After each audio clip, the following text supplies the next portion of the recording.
Bismillahirrahmanirrahim. Assalamualaikum warahmatullahi wabarakatuh. Buat Waalaikumsalam. teman-teman semua pemirsa, kembali lagi bersama kami berdua di channel Bung Lubis 212 dan channel Teguh Iqbal Johad bersama kita orang berdua. Selamat apa ini Bang? Selamat malam atau selamat pagi nih jam segini?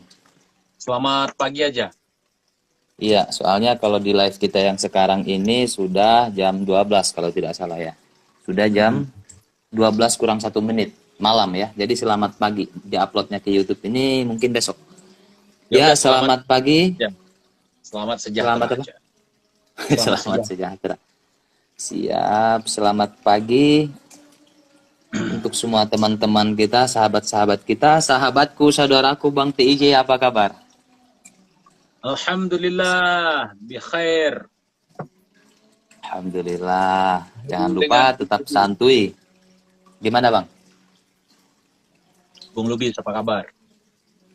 Bekhair, alhamdulillah, alhamdulillah ya. Alhamdulillah. Ngopi, minum. Siap. Ini gimana? Bahas apa kita ini? Bung TIJ. Bebas. Kan antum yang live. Antum yang live. Anda masuk. Ya, Ya, kirain ada hal penting yang mau dibahas. Ya udah kita saling bahas aja lah. Yang penting bahas. sebenarnya Yang penting banyak bahasa yang mau dibahas, makanya saya live supaya Bang TIJ masuk, kemudian saya persilahkan gitu. Oh, Jadi ini lagi. mempersilahkan tamu masuk rumah, kemudian kita ngobrol-ngobrol. Oke. Baik, baik, baik. Ini kita bahas yang lagi rame aja, Mas. Apa itu Bang? Masalah santet itu Masih seru tuh. seputar santet menyantet? Iya, Oke, kita mainkan. Ludruk-ludrukan iya. yang Ini dikemas kan, dengan santet. iya, Iya ini gimana? sudah membooming di Indonesia dan juga sudah menjamur Iya. praktik-praktik dukunan. Walaupun di dalam pertunjukan-pertunjukan di sosial media itu judulnya memberantas dukun santet. Tetapi secara tidak langsung, kalau pandangan saya ini ya, Mm-mm. itu memang mempromosikan santet secara tidak langsung, menunjukkan Budidaya. ilmu santet itu kuat sekali, hebat sekali, bahkan solawat dan ayat yang dibacakan oleh para doboler bisa tumbang juga kan gitu. Ya. Oke.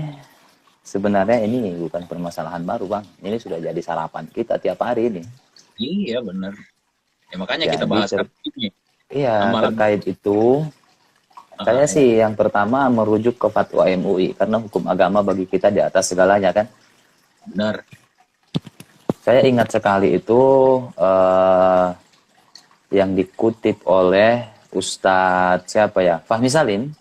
Fahmi Salim MA ketika dia kutip itu fatwa MUI hasil Munas ke-7 tahun 2005, santet itu bagian dari perdukunan. Mempublikasikan santet berarti termasuk melanggar fatwa MUI. Itu titik paling utama saya pegang, Bang. Meskipun di situ judulnya lawan dukun santet, tidak seperti itu misal judulnya tidak lawan dukun santet gitu kan, tapi kan kata beliau santet itu bagian dari perdukunan, kan ada di videonya itu di TV One. Nah, santet merupakan bagian dari perdukunan dan mempublikasikan hal tersebut berarti mempublikasikan sesuatu yang haram. Itu poin pertama itu, Bang. Menurut Abang gimana? Ya kalau menurut saya sih sesuatu yang sudah dipatwakan oleh ulama tentu punya dasar-dasar kenapa itu harus dikeluarkan fatwa kan. Jadi tujuannya Oke. pasti untuk kebaikan, untuk kemaslahatan Ya, umat. ya. Cuma di sisi lain saya juga punya pandangan Hmm. tentang masalah perdukunan yang dipublikasi oleh orang-orang ini ya teman-teman dan saudara-saudara kita yang sakti itu. Ya mungkin Uh-uh. bagi sebagian orang yang halu akan gampang untuk terpedaya dengan konsep-konsep yang mereka tawarkan di channel-channel YouTube mereka atau di Mm-mm. Facebook atau di sosial media lainnya.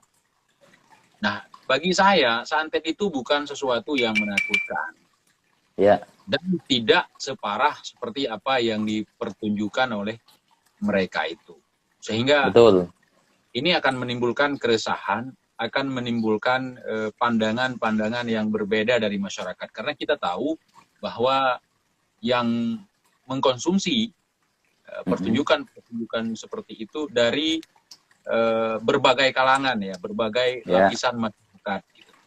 Jadi Ya. tidak semuanya dengan serta-merta dengan pertunjukan itu bisa mendapatkan sesuatu yang positif. Bahkan saya melihat banyak mudaratnya, banyak hal yang negatif. Sangat banyak. Ya. Kalau tidak banyak, maka tidak akan ada fatwa MUI. Begitu, Bang. Iya, benar. Kemudian saya juga sudah lama sebenarnya melihat hal-hal yang seperti ini tidak hanya di sosial media, tetapi dalam kehidupan sosial kita, di mana ada perbincangan-perbincangan di kalangan masyarakat, sehingga santet itu seolah-olah sesuatu yang wow. Orang yang bisa melakukan pengobatan santet, baik berupa dukun atau ustadz-ustadz ruqyah, dianggap sangat luar biasa. Bahkan pandangan malah orang ini lebih hebat daripada nabi, kan begitu. Iya. Secara tidak langsung yang kita lihat, orang ini wow, luar biasa. Nabi aja nggak kayak gitu, nggak ada. Gue seperti ini. 2 bal. Dan ada sisi buruk yang paling berbahaya sekali yang saya lihat dari pertunjukan seperti ini di sosial media, di mana ketika pengobatan ya, ketika ada pengobatan, di situ ada mediumisasi atau menggunakan mediator untuk dimasukkan dukun santet, roh dukun santet, sukma dukun santet, atau jin yang datang ke tempat pasien. Dan di situ menimbulkan fitnah. Di situ menimbulkan fitnah. Sekalipun itu beneran kerasukan ya, ini kita berbicara beneran kerasukan atau yang hanya settingan, itu sama-sama berbahaya. Masa orang omongan dari setan didengar? Kan begitu, kalau memang dia beneran kerasukan. Kamu disantet sama istri muda, kamu disantet sama lakimu, kamu sama ponaanmu, sama tetanggamu, itu na'udzubillah min dzalik. Itu fitnah. Walaupun dia katakan tidak semua yang mereka sampaikan itu benar. Kan ada yang ngatain seperti itu. Namanya Mas Idris. Ya, Inisialnya. Iya, kalau misalnya saudara kita yang berinisial Idris, itu mempertontonkan hal yang seperti itu.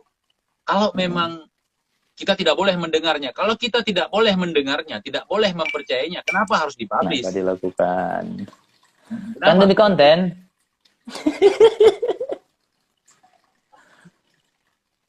Ini santai ya Bang ya. Saya sambil ngakak nggak boleh? Apa boleh? Terserah, ini kan rumahnya. Oke. Oh iya, lupa. Jadi kalau saya ya, lanjut. Meskipun abang gak nanya tanggapan saya, terkait hal tersebut, jelas mudaratnya lebih besar dari manfaatnya. Makanya Majelis Ulama Indonesia kita memfatwakan itu sesuatu yang halal. Itu poin utamanya. Kemudian poin keduanya, harusnya dari fatwa tersebut umat ini paham gitu. Kalau sudah MUI mengeluarkan fatwa, berarti itu bukan kepentingan konten, karena MUI bukan YouTuber. Harusnya seperti itu. Tapi kan ini Gus, ini ulama, ini kiai, ini ustadz, di atas mereka ada lembaga yang resmi, yakni MUI. Ini buat penonton. Kemudian poin berikutnya yang saya ingin bukan tambahkan sih, maksudnya ulasan dari saya yang abang sampaikan tadi terkait mediumisasi ya. Iya, mediumisasi. Ya terlepas dari settingan atau aslinya, kalau itu saya tetap berpegang kepada pendapat yang mengatakan haram. Karena pertama yang abang katakan tadi, alasan yang abang sampaikan tadi, dia mengatakan tidak semua informasi yang disampaikan oleh jin ini adalah benar. Ada benarnya, ada enggaknya, kata dia gitu. Kalau tidak semua benar, ngapain dilakukan? Itu satu. Kemudian yang lebih fatal lagi, karena jelas-jelas dalam Al-Quranul Karim, innahu lakum aduwwum mubin. Mereka itu musuh yang nyata bagimu. Begitu kan? Nah, itu kan udah jelas bukan fatwa MUI, tapi ayat Al-Quran. berapa kalimat di Al-Quran yang mengatakan seperti itu. Innahu lakum aduwwum mubin, innahu lakum aduwwum mubin, innahu lakum aduwwum mubin. Kata Al-Quran musuh yang nyata. Begitu. Tapi masih aja dilakukan. Jadi sebenarnya mereka ini siapa, Bang? Gus atau apa ini yang melakukannya? Ya, kira-kira kalau kita lihat dari kutipan yang antum katakan barusan, yang antum bacakan dari barusan, ya musuh yang nyata bagimu. Bagi kita-kita yang Kemudian masih mereka melakukannya, berarti mereka ini siapa? Ulama? musuh yang nyata. Oh, musuh yang nyata. Berarti mereka bagian dari musuh yang nyata itu. Oke, Ya, itu. berarti mereka CS-nya. Begitu Ya. kira-kira. Oke, ketemu satu titik. Kan di sini nanti timbulnya pertanyaan-pertanyaan yang memang dobol dan konyol. Contohnya? MUI itu subscribernya berapa? Nah, itulah golongan-golongan manusia demi konten. Kalau hitung-hitungan kebenaran itu diukur dari jumlah pengikut, jumlah subscriber. Itu yang sering kita sampaikan, seandainya Fir'aun atau Abu Lahab hidup di zaman sekarang, mungkin subscriber mereka lebih banyak. Oh iya pasti. Karena di zamannya Fir'aun paling banyak, lebih banyak subscriber dari Nabi Musa. Gitu. Benar, Abu Jahal juga lebih banyak subscriber dia daripada Rasulullah. Kita tahu perang Badar cuma 313 orang, lawannya ribuan. Gitu. Ya. Kalau sekarang istilahnya follower lah. Iya, follower, subscriber. Jadi, tapi ngomong-ngomong, abang gak takut cantik ini? Saya justru udah beberapa konten saya buat menantang seluruh praktisi santet yang ada di Indonesia. Bukan cuma yang di YouTube, yang di luar YouTube juga nggak apa-apa kalau mau nimbrung. Iya. Ya, kan? Tadi saya membuat semacam sayembara, siapapun, termasuk salah satu YouTuber yang sering nyantet teman-temannya di Omet TV ya. Antum tahu nggak aplikasi itu? Oh, yang dia katakan santet online. Nah, santet online itu, saya membuka peluang untuk dia menyantet saya secara online. Kalau sempat dia menang, saya akan mempertaruhkan akun YouTube saya untuk beliau. Saya hibahkan untuk beliau dengan ikhlas. Saya boleh ikut ke Bang Sembara itu? Boleh, tapi harus dites dulu sama TIJ sekarang. Gimana? Saya mau nanya, percaya nggak santet itu? Percaya secara kalau online, itu double? Enggak, kalau secara online sekarang saya santet, antum itu percaya nggak? Kalau saya bisa? Enggak. Apa yang saya percaya? Berarti sama, saya juga nggak percaya. Tapi saya akan uji juga. Uji juga. Antum punya cincin nggak di tangan? Punya apa? Cincin. Biasanya cincin. Punya, cuma sekarang nggak pakai. Coba diambil. Cincinnya sebentar ya. Ya. Aduh, cincinnya bebas ini. Bebas. Mau yang berkhadam, mau nggak punya khadam, nggak apa-apa. Enggak, cincinnya sama tapi beda soalnya. Nggak apa-apa, salah satu aja. Yang nyaman. Dua-duanya nggak boleh? Sama-sama nyaman, dicari yang berbeda? Satu aja. Oh, satu aja. Saya pikir Mas Nawazullah atau Ruba. Ya. Lanjut. Oke. Udah. Jadi antum ceritanya nggak percaya kan? Kalau saya bisa mengambil menaruh cincin antum itu di atas telapak tangan. Percaya nggak dari jarak jauh? Nggak percaya? Nggak percaya. Di atas telapak tangan siapa dulu? Di atas telapak tangan antum lah, bukan di atas telapak tangan saya. Oke, buktikan. Buktikan udah. Untuk orang yang akan saya santet, lihat kepada saya. Udah. Intinya Anda tidak percaya dengan santet itu ya? Iya. Tidak percaya.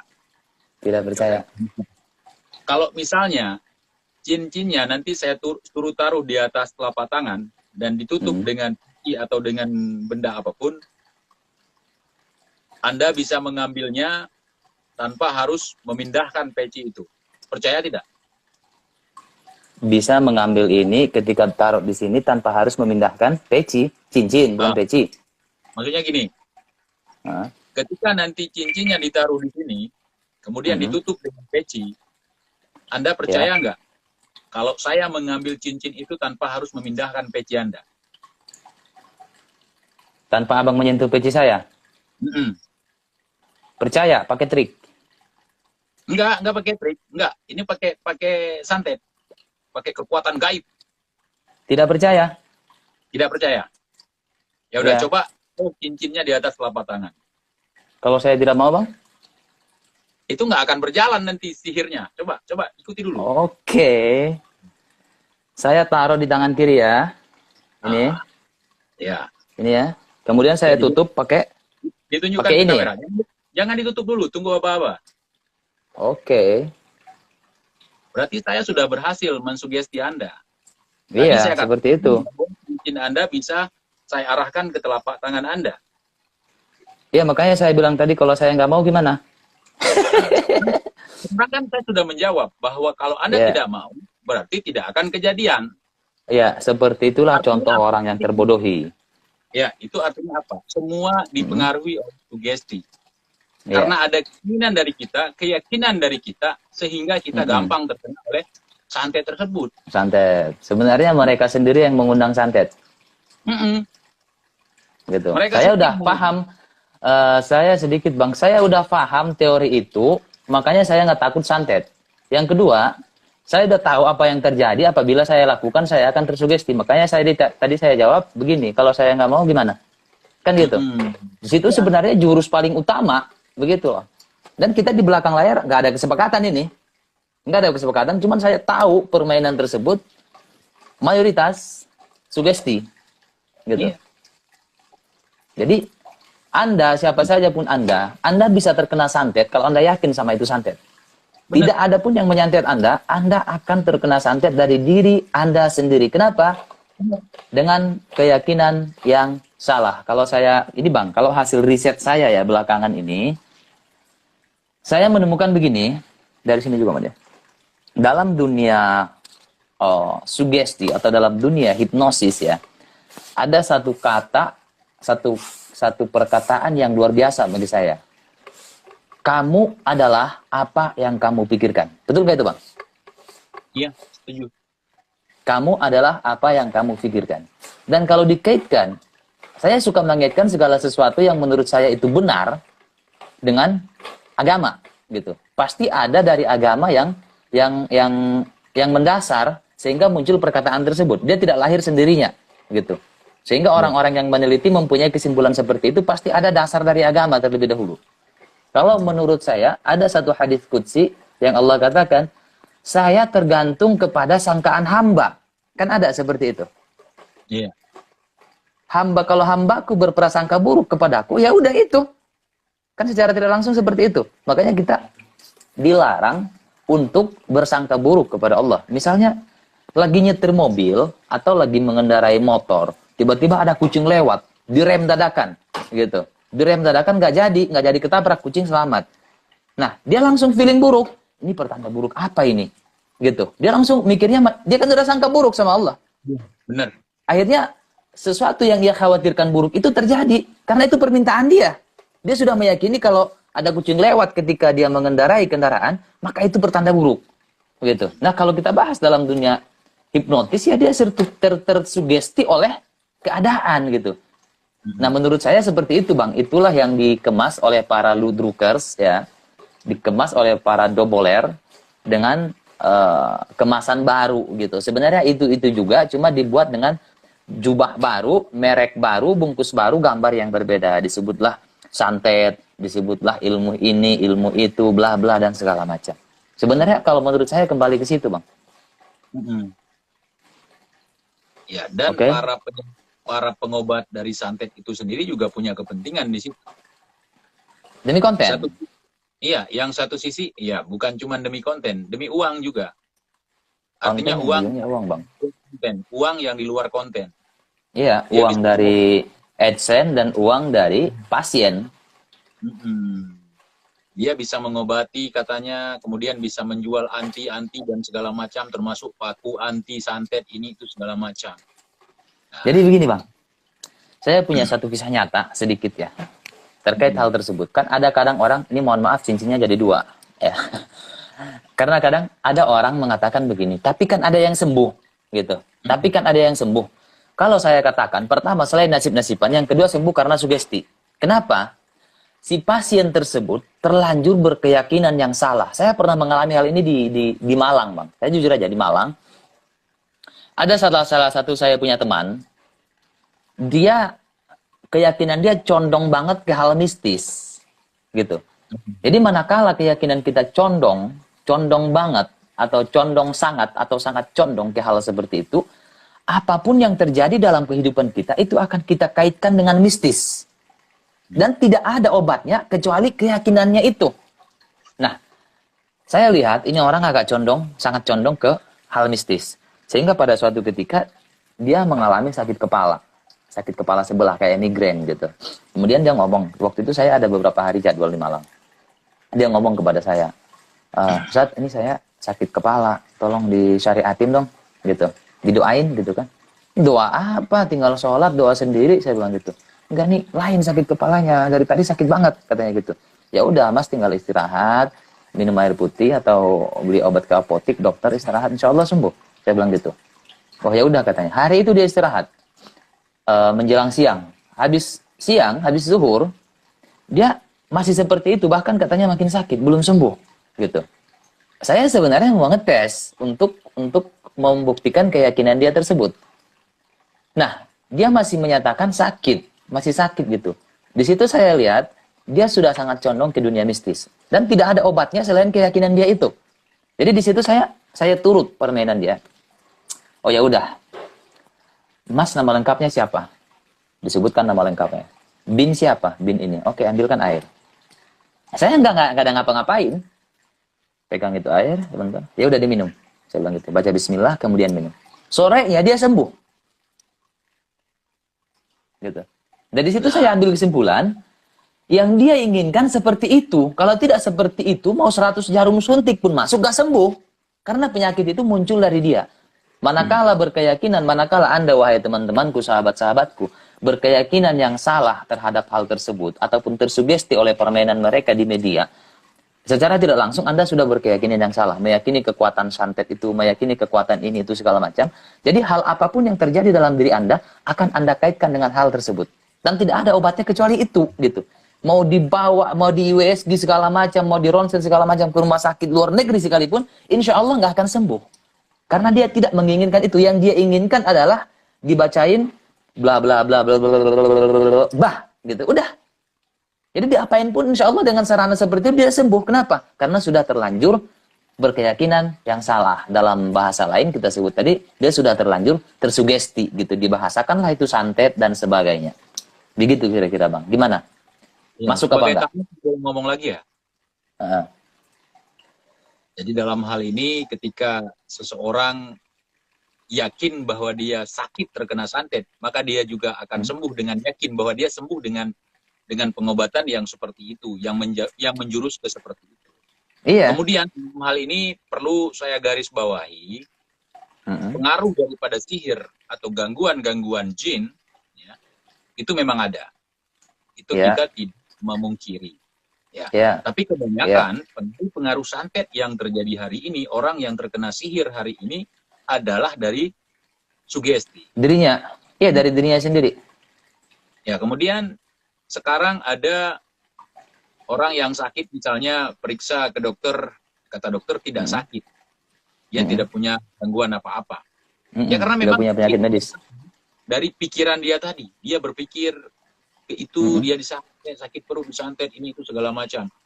Karena ada yang ada di pikiran dia itu tentu tidak akan nampak di USG nanti. Iya, tidak dilihat oleh medis. Penyakit dari kita itu sumbernya ada dua. Kalau tidak dari perut, ya dari pikiran. Orang yang punya banyak masalah stres itu akan menyebabkan sakit. Orang yang tidak menjaga pola makannya juga akan menyebabkan sakit. Kan seperti itu. Kemudian, sarana yang dilakukan oleh para dukun santet ini di zaman sekarang, itu memang serangan-serangan bukan gaib ya. Misalnya menaruh racun di dalam minuman. Menaruh semacam ramuan khusus untuk membuat gatal-gatal misalnya di sendal. Ketika kita pakai sendal itu, kita menyebabkan gatal-gatal yang luar biasa. Kemudian kita bisa batuk darah karena memasukkan serbuk tertentu ke dalam minuman kita. Itu kan racun secara nyata, artinya bukan permainan-permainan. Heeh. Ya. Jadi sekarang itu yang sulit dibedakan oleh masyarakat kita gitu. Ya. Kemudian ada ular tiba-tiba di dalam rumah, ada kalajengking. Bisa jadi itu saja dibuat trouble atau dibuat kecelakaan, misalnya dipatuk ular, ularnya dikiriman santet dan segala macam. Padahal itu ada orang-orang khusus dari dukun tersebut yang dikirim ke rumah itu untuk menaruh barang-barang seperti itu. Iya, Contoh untuk ada, menanamkan sugesti. iya, untuk meyakinkan sugesti tadi. Kemudian ada Iya. yang meletakkan buhul ya, buhul. Benda-benda mistis begitu, benda-benda Ya, mistis. Kain ya, putih yang dilabeli kain kafan gitu. ya. Kemudian begitu dilihat, ternyata benar ada yang Ya. jahilin aku, sehingga dia semakin parah sakitnya. Berdasarkan Sebenarnya keyakinan kalau kata pertama. saya itu untuk menggiring gitu, menggiring supaya dia lebih masuk ke sugesti tersebut gitu. Dia Iya, menemukan bungkusan kain putih isinya nanti ada paku, ada rambut, ada macam-macam gitu. Otomatis dia iya. semakin takut, takut, takut, takut, Jadi takut. kalau kami di sini menyebutnya sebagai dalil yang menguatkan tentang apa yang dia pikirkan tadi, tentang bahwa dia terkena santet tadi. Itu sebagai dalilnya, sebagai Iya, buktinya. Sehingga dia semakin iya, ketakutan, ketakutan, iya. ketakutan. Dia tumbang karena ini sudah full di kepala dia. Jadi stroke lah, jadi apa? Makanya saya tadi membuka kesempatan untuk praktisi-praktisi yang memang ahli santet. Saya persilahkan. Mungkin yang saya katakan atau yang kita bicarakan ini salah. Jadi sekalian aja untuk pembuktian. Ya, Kalau ke makanya rumah tadi saya lihat hal tersebut abang lakukan di YouTube. Makanya saya tanya barusan, saya boleh ikut sayembara nggak? Sayembara pengen disantet. silahkan. Wahai para ahli santet, silahkan santet saya. Begitu. Mungkin tidak tahu namanya, tolong disebutkan namanya, Ustaz. Nama lengkap saya Muhammad Iqmal Lubis. Ini wajah saya, silahkan di screenshot. Disantet dengan media apapun. Mau dengan jenglot, mau dengan pocong, mau dengan setan belek sekalipun. Nggak apa-apa, silahkan. Kalau Anda Nggak, betul bisa santet online, itu. nggak bisa seperti itu, harus begini. Oh, harus begini. Kopet. Dobol santet, dobol. Oke. Jadi ini sangat sangat membawa dampak buruk di masyarakat kita dengan perilaku yang kita sayangkan ini ya, orang yang mengaku ustadz, yang mengaku Gus ya. Ini sangat sangat disayangkan ketika mereka menebar berita-berita seperti ini sehingga menimbulkan kegelisahan di kalangan umat ya kan, terutama untuk saudara-saudara kita yang seiman dan seagama dengan kita. Ini menimbulkan ketakutan-ketakutan, menghadirkan sugesti-sugesti tentang bahaya-bahaya yang memang tidak bisa dipertanggungjawabkan. Oke, tapi ini saya coba kembali review ke belakang ya Bang. Terkait santet online yang mau Abang mainkan tadi, seandainya dilanjut saya boleh nggak kasih perlawanan? Maksudnya? Tadi kan ini cincin ya, ditaruh di sini. Katanya tadi Abang bisa mengambil ini tanpa menyentuh penutupnya. Misal saya kasih peci penutupnya atau ini, bisa kita lanjut? Itu nggak akan saya lanjutkan karena saya posisinya berjauhan dengan antum. Kalau seandainya kita berdekatan, mungkin itu sangat cocok karena triknya hanya bisa dilakukan ketika berhadap-hadapan, ketika bertabayun. Ya, jadi bertabayun juga saya nggak mempan disantet Bang. Bukan masalah mempan disantet, mempan dikibulin itu kan ngibul trik. Iya, media ini saya udah tahu. Nanti endingnya akan dilakukan seperti ini, kemudian Abang lihat aja nggak di situ lagi, gitu kan? Maka otomatis saya akan mengangkat. Ketika Abang lakukan seperti itu, lihat aja sendiri, saya nggak bakal mau. Gitu. Makanya saya berani sayembara santet. Hei ahli santet, santet saya. Begini ya Bang, apa begini? Kalau ini mah Udin, ngopi Din. Jadi sekarang begitu teman-teman. Ya. Sekarang gini, saya tanya sama antum. Antum pernah nggak kecucuk sama duri? Pernah. Kalau nggak dikeluarin, itu infeksi nggak? Infeksi. Bagaimana dengan paku yang ada di dalam perut? Bagaimana dengan beling yang ada di dalam perut? Iya. Harusnya lebih infeksi. Jadi gini, barang-barang gaib itu berbeda dengan barang-barang yang wujud. Dia beda. Ya. Jadi nggak bisa disamakan. kalau ada orang yang menyamakan benda gaib dengan benda yang wujud, itu keilmuan dia tentang hal mistis itu harus belajar dulu sama kita. Misalnya keris dari gaib, dari alam gaib ditarik misalnya kan dalam bentuk gaib, kemudian diwujudkan. Dan itu dobol. Ular gaib diwujudkan jadi keris. Itu bohong. Ya, karena apa gunanya Allah ciptakan alam gaib?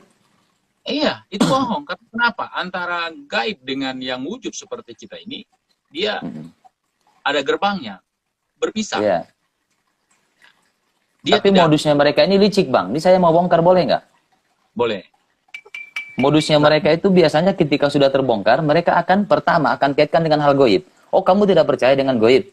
Keimanan kamu gimana? Kan gitu. Nah, di sini orang banyak yang dijajah keyakinannya.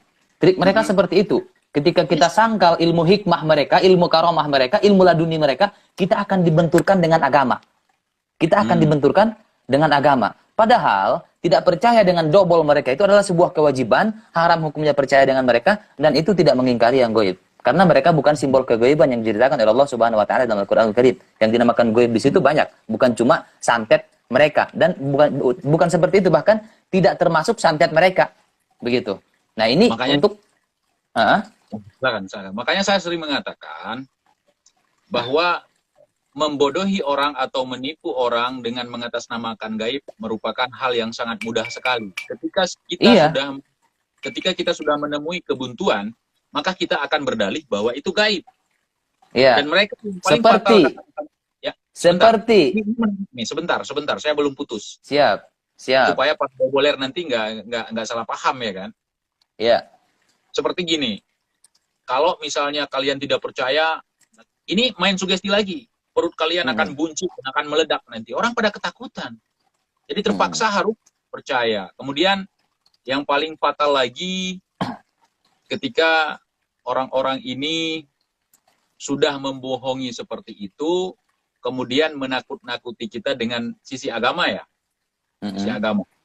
Bahkan yang paling fatal yang mereka sebutkan itu adalah ketika kamu memaksakan diri untuk meyakini hal yang gaib ini dengan menggunakan logika, kamu salah. Itu fatal. Kenapa?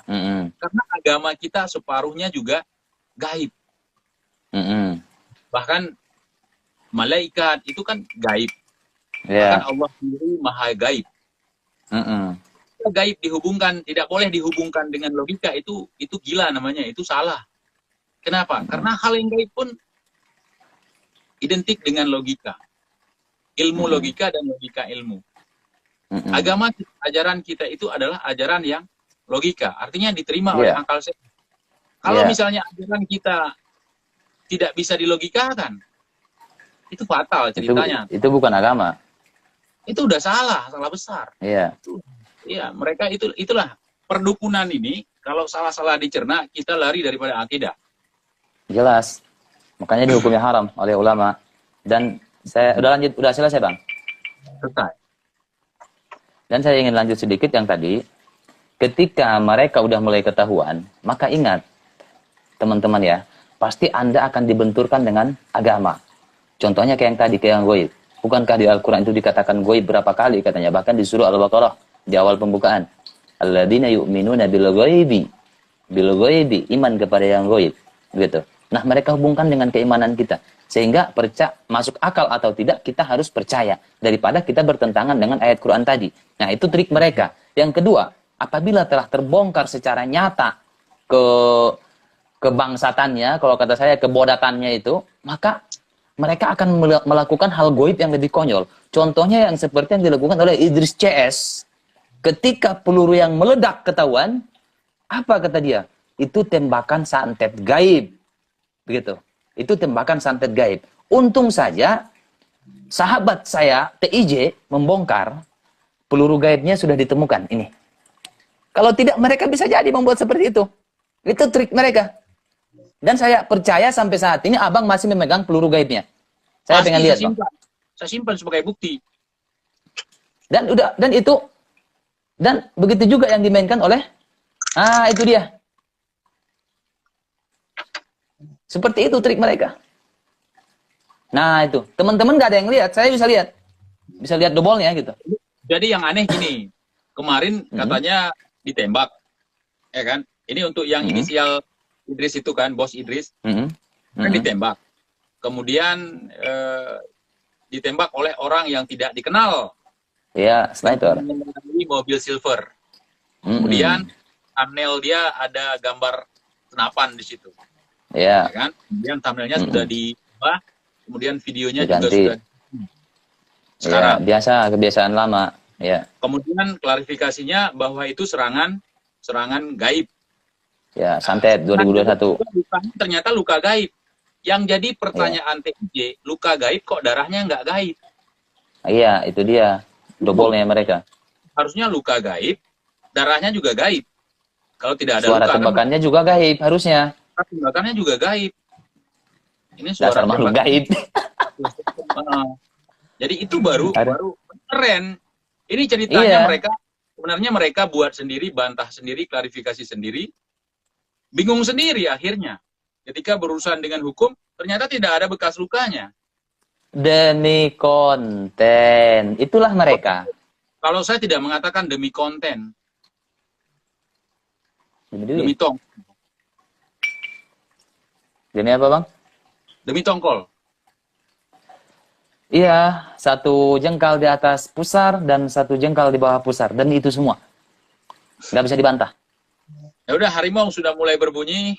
Kayaknya Ana undur Dan diri dulu. satu lagi, karena Abang sudah menemukan peluru gaib tersebut, saya ingin sampaikan metode ludruk yang mereka pakai itu. Saya juga telah menemukan keris petir yang asli, yang dimiliki oleh Samsudin. Yang dia itu palsu. Saya sudah memiliki yang asli. Alhamdulillah. Ini saya kasih lihat ke depan Anda semua.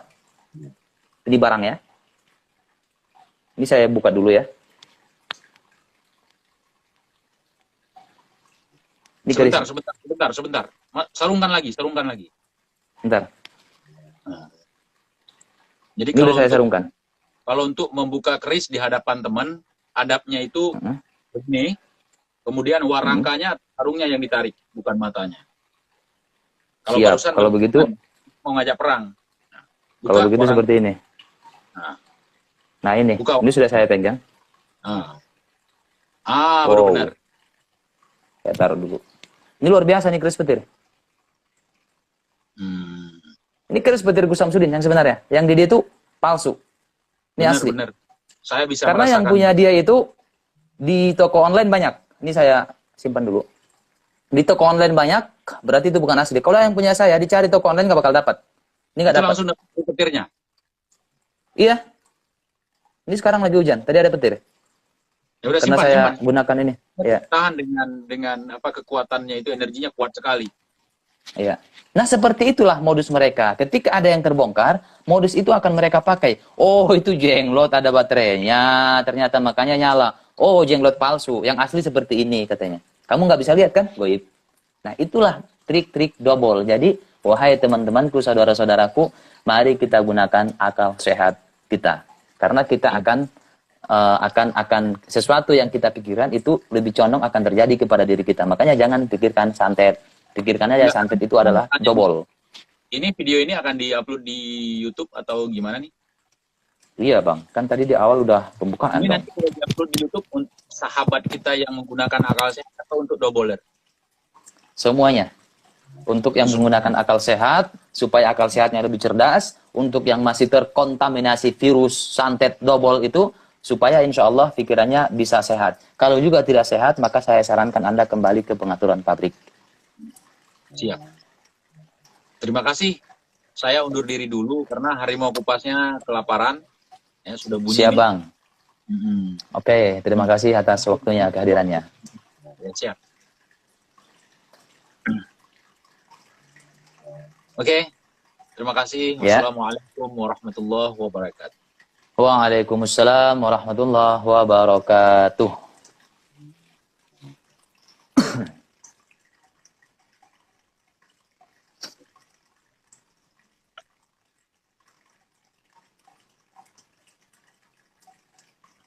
Oke teman-teman, itu tadi pemaparannya ya. Saya ucapkan terima kasih buat teman-teman yang sudah menonton. Mudah-mudahan ini bermanfaat bagi kita. Kita jangan lagi gampang terbawa suges yang mereka kemas dengan santet, ilmu ini, itu segala macam. Itu semua bullshit, nggak ada. Nggak ada. Apalagi sudah di YouTube kan, maka itu semua hanya kepentingan konten, kepentingan satu jengkal di atas perut dan satu jengkal di bawah perut. Dan itu nyata tidak bisa dibantah. Oke? Terima kasih. Sampai jumpa di video-video berikutnya. Mohon maaf atas segala kesalahan dan kekurangan. Wassalamualaikum warahmatullahi wabarakatuh.